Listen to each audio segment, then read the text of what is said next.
Assalamualaikum warahmatullahi wabarakatuh. Bismillah walhamdulillah wassalatu wassalamu ala rasulullah Muhammadin ibni Abdullah wa ala alihi wa sahbihi amma ba'd. Saudara dan saudariku sebangsa dan setanah air yang saya muliakan dan saya banggakan. Para Habib dan para pembela nasab Habib ingin menjatuhkan Kiai Haji Imaduddin dan para pejuang kemanusiaan yang ada di belakangnya yang mendukung untuk terus dilanjutkannya kajian penelusuran nasab Habib yang ada di Indonesia. Para Habib dan para pembelanya itu membuat narasi, ingin mengecah umat Islam, ingin membujuk dan membodohi umat Islam yang ada di Indonesia. Narasi yang disampaikan, Kiai Haji Imaduddin membenci keturunan Rasulullah.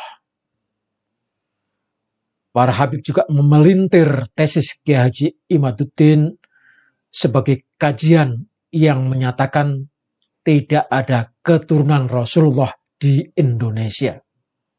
Padahal yang tertulis adalah para Habib yang ada di Indonesia, bukan keturunan Rasulullah.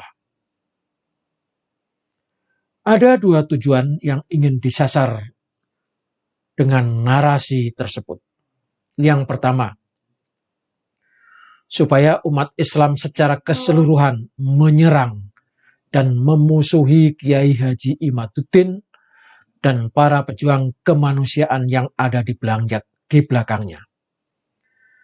Karena mereka meyakinkan kepada umat kalau tesis Kiai Haji Imaduddin itu menodai ajaran Islam.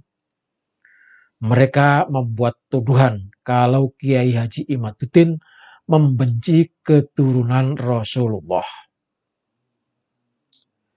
Yang kedua, supaya umat Islam secara keseluruhan juga menyerang dan memusuhi Kiai Haji Imaduddin dan para pejuang kemanusiaan yang ada di belakangnya. Karena mereka menganggap ini telah menodai keturunan Wali Songo.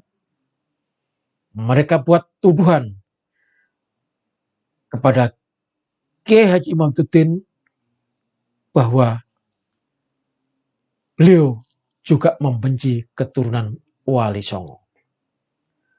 Para Habib dan pembelanya memprovokasi orang-orang yang menyintai keturunan Wali Songo agar menyerang Kiai Haji Imaduddin dan juga orang-orang yang mendukungnya. Kalau itu terjadi, para Habib ikut nebeng di dalamnya. Mereka Habaib itu menerapkan sistem tiji tibeh, mati siji, mati kabeh. Kalau Habaib dimatikan, ya keturunan Wali Songo dimatikan juga.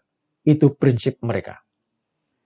Saudara-saudara sekalian, melalui channel ini, kami bersama Perkumpulan Dakwah Kiai dan Mubalik Nusantara adalah orang-orang yang menyintai Rasulullah dan keturunan Rasulullah, Nabi Agung Muhammad Sallallahu Alaihi Wasallam. Kami sudah menyatakan dukungan penuh kepada Kiai Haji Imaduddin Usman Al-Bantani, dan dukungan itu sudah kami proklamasikan. Kami suarakan saat halal bihalal di Pondok Pesantren Ummul Qura.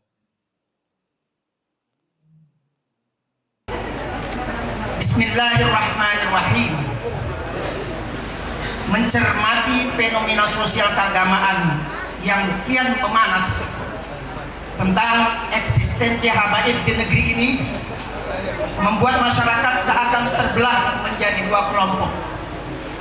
Satu pihak kelompok habaib serta para pendukungnya, dan di lain pihak kelompok ulama garis miring kiai yang notabene mereka adalah kaum pribumi. Kondisi ini disebabkan oleh adanya sikap arogan oknum Habib yang dalam tiap pernyataannya, setiap ceramahnya kerap mendiskreditkan posisi kaum pribumi. Bahkan mereka tidak segan-segan menganggap bahwa pribumi adalah sebagai budak mereka. Bahwa kemudian perlawanan muncul mulai dari Pleret hingga Provinsi Banten adalah guru kita Kiai Imaduddin Usman Al-Bantani yang dengan tegas menyatakan dengan bukti-bukti ilmiah bahwa para habaib yang ada di Indonesia belum terkonfirmasi bersambung dengan Rasulullah Sallallahu Alaihi Wasallam. Terkait dengan permasalahan ini, kami DKML atau Dewan Kiai dan Mubaligh Nusantara memberikan apresiasi yang setinggi-tingginya sekaligus dukungan kepada Al-Mukarram Bapak Kiai Haji Imaduddin Usman Al-Bantani. DKMN lebih menjunjung tinggi aspek akhlak dan keilmuan ketimbang nasab yang tinggi namun rendah akhlaknya dan dangkal pemahaman keagamaannya.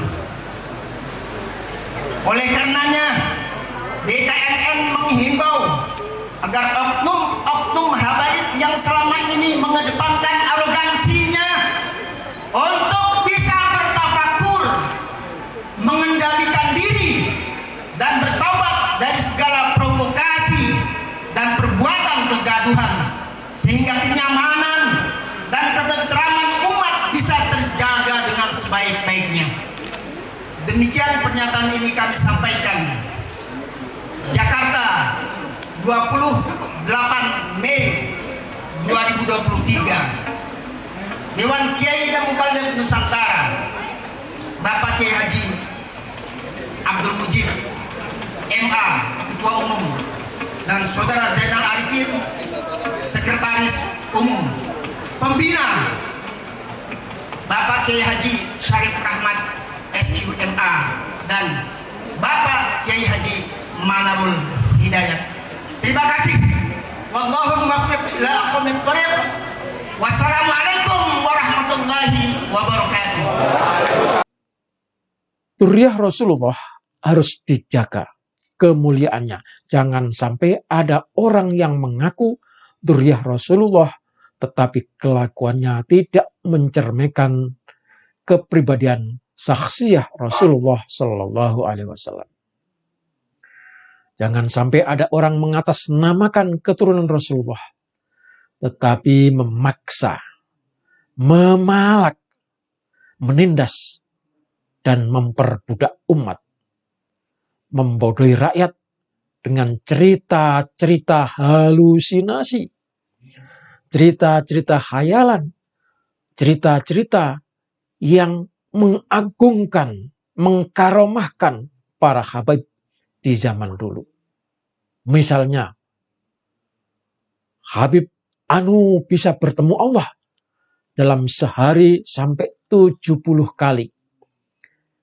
Ini kan cerita khayal, cerita mimpi. Rasulullah SAW saja berisra mi'raj cuma 1 kali. Ini Habib sampai luar biasa, bisa bertemu, berjumpa Allah sehari sampai 70 kali. Ini benar-benar mimpi.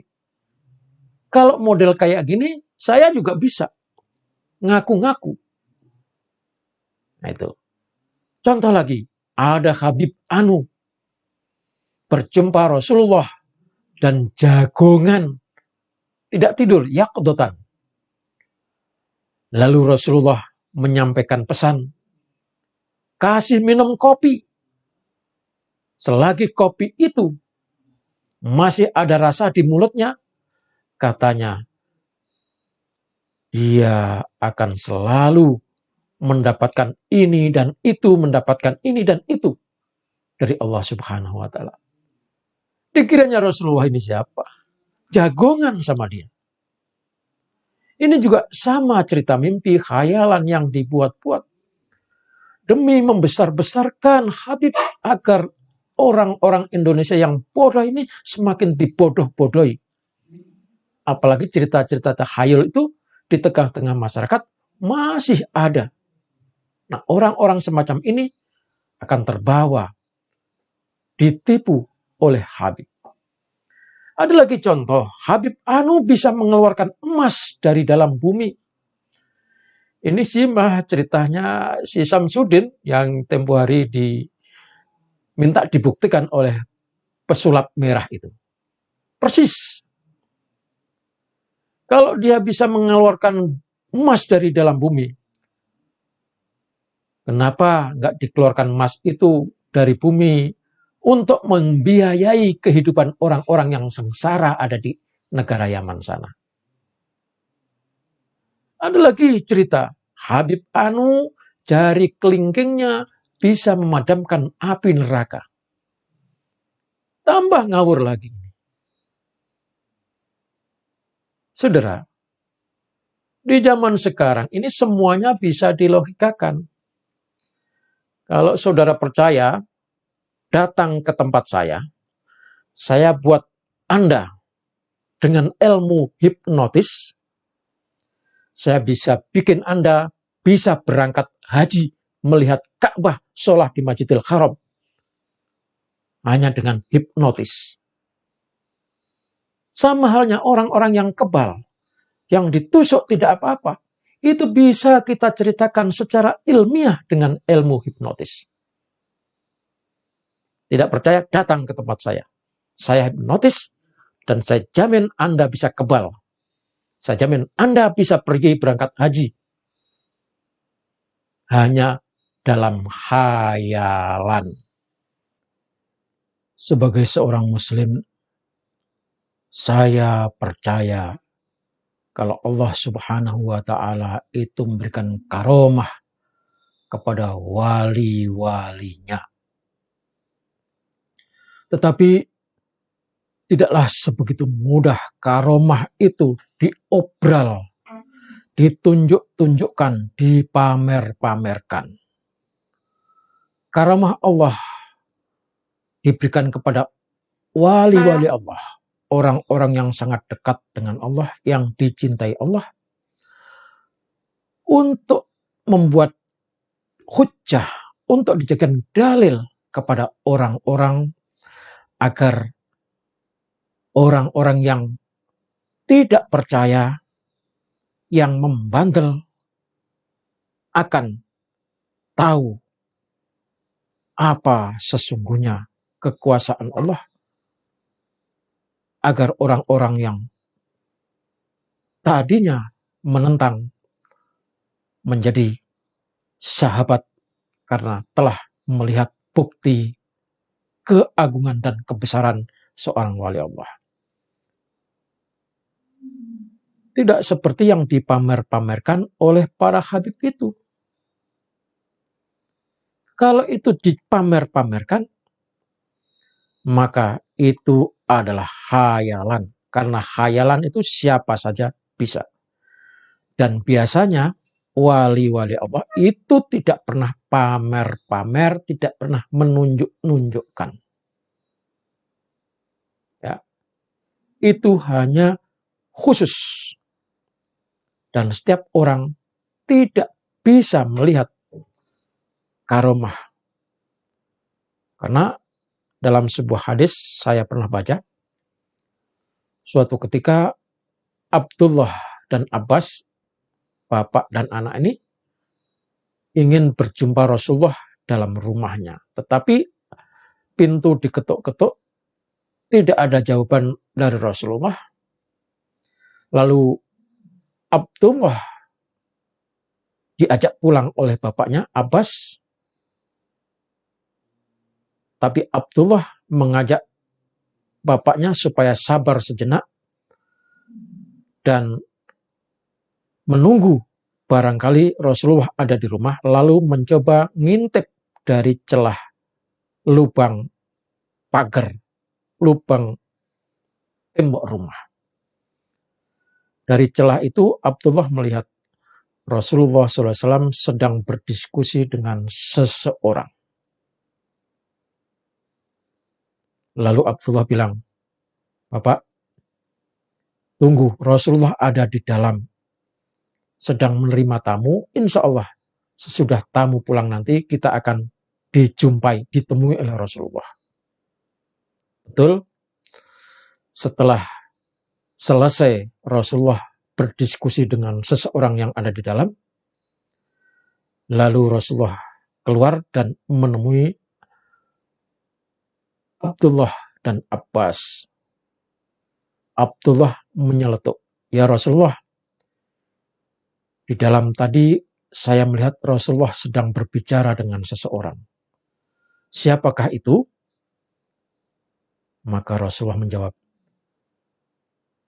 "Saat ini juga Abdullah, dan seterusnya kamu tidak akan pernah melihat keajaiban. Karena kamu melihat keajaiban dan kamu tunjukkan kepada orang lain, itulah yang membuat nanti kamu tidak akan pernah bisa melihat lagi apa itu yang namanya malaikat.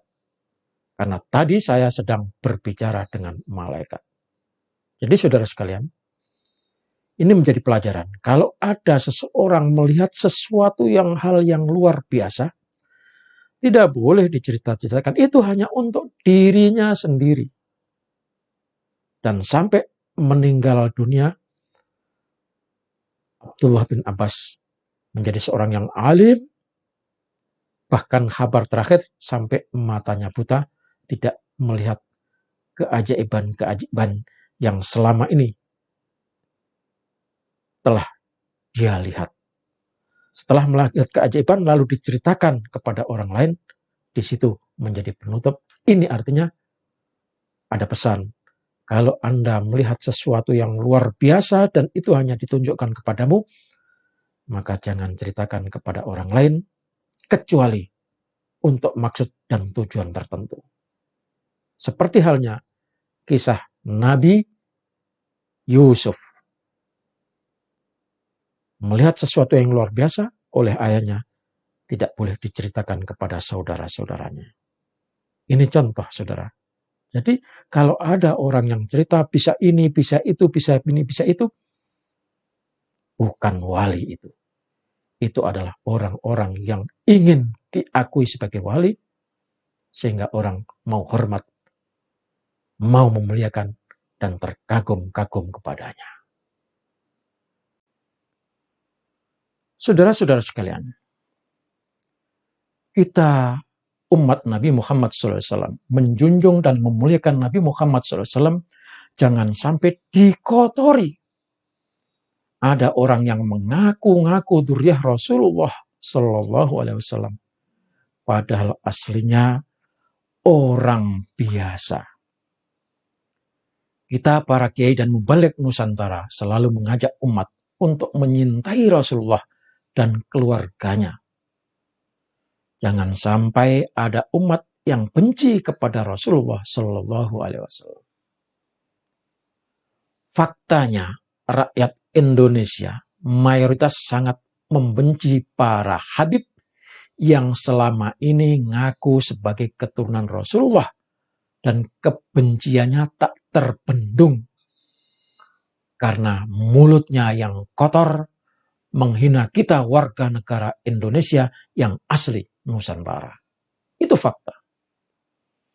Dari situlah kecerdasan Kiai Haji Imaduddin yang punya ilmu nasab melakukan riset verifikasi nasab Ba'alawi. Dan hasilnya sungguh mengejutkan. Ternyata tidak ada bukti kalau Ba'alawi itu nasabnya nyambung sampai kepada Rasulullah SAW. Kalau begitu, berarti di sini ada yang ditutup-tutupi oleh para habib. Mereka bukan keturunan Rasulullah, tetapi ngaku-ngaku keturunan Rasulullah. Ini sesungguhnya adalah penistaan agama. Karena setiap yang ngaku harus bisa membuktikan atas pengakuannya itu. Tapi sampai sekarang tak satu pun Habib yang bisa membuktikan kalau dirinya adalah dzurriyyah keturunan Rasulullah SAW. Para Habib terkejut seperti ada ledakan bom di saat para Habib sedang menikmati hasil doktrinasinya terhadap umat yang sudah menjadi budaknya. Sontak kalang kabut kebakaran jenggot dan tidak siap menghadapi kenyataan. Maka mulailah membuat narasi adu domba. Narasi memecah belah umat. Mengarang-arang cerita pejuang datuknya supaya umat tidak meninggalkan para Habib. Para Habib dan para pembelanya sadar kalau tidak ada alasan yang bisa diajukan untuk menjawab tuntutan warga negara pribumi asli Indonesia Nusantara yang meminta bukti keturunan Rasulullah. Apa itu buktinya? Ya, kasih tahu kitab sezaman yang menyebutkan kalau Ubaidillah itu adalah putra Ahmad bin Isa al-Muhajir. Yang kedua, kalau yang pertama tadi sulit karena mengalami diskusi, penjelajahan, penemuan athar, bukti, manuskrip dan sebagainya terlalu lama. Tetapi yang paling cepat tes DNA. Beranikah lakukan tes DNA untuk membuktikan kalau para habaib itu masih satu gen dengan Bani Hashim. Kedua tuntutan tersebut tidak mungkin bisa dipenuhi oleh mereka. Apalagi kalau sampai berani tes DNA, pasti akan ketahuan hasilnya. Kalau mereka tidak ada hubungan DNA dengan Bani Hashim. Maka mereka membuat provokasi. Kalau para Habib sedang dizalimi, sedang diperangi. Sehingga muncullah seperti video di daerah Banten yang menyatakan perlawanan siap membela dengan jiwa dan raga, nyawa sekalipun taruhannya. Kata mereka sambil berteriak, siap perang membela para Habib. Siap menjaga Habib dengan taruhan nyawa. Benar-benar koplak. Emangnya siapa yang nyerang Habib? Emangnya mereka ada di Yaman? Para Habib itu tinggal di Indonesia. Negeri ini negeri aman, damai, tentram. Tidak ada perang-perangan, tidak ada yang menyerang. Ini adalah provokasi. Begitulah para Habib di Indonesia punya lagak. Mereka yang bodoh dijadikan tumbal dan budak untuk membela para Habib. Para pembela menyintai para Habib melebihi cintanya kepada kedua orang tuanya. Sampai siap mati konyol demi Habib. Para pembela atau muhibbin tidak punya nasab, tetapi memikirkan nasab habaib. Tidak sayang kepada dirinya, tetapi lebih sayang kepada para Habib. Tidak sayang kepada kedua orang tuanya, tetapi lebih sayang kepada para habaib. Lupa diri, tidak bisa berpikir dan tidak tahu harga dirinya telah menjadi budak para habaib. Semoga saudara-saudaraku masih punya nalar dan punya pikiran bahwa kita ini adalah orang-orang yang masih waras. Wassalamualaikum warahmatullahi wabarakatuh.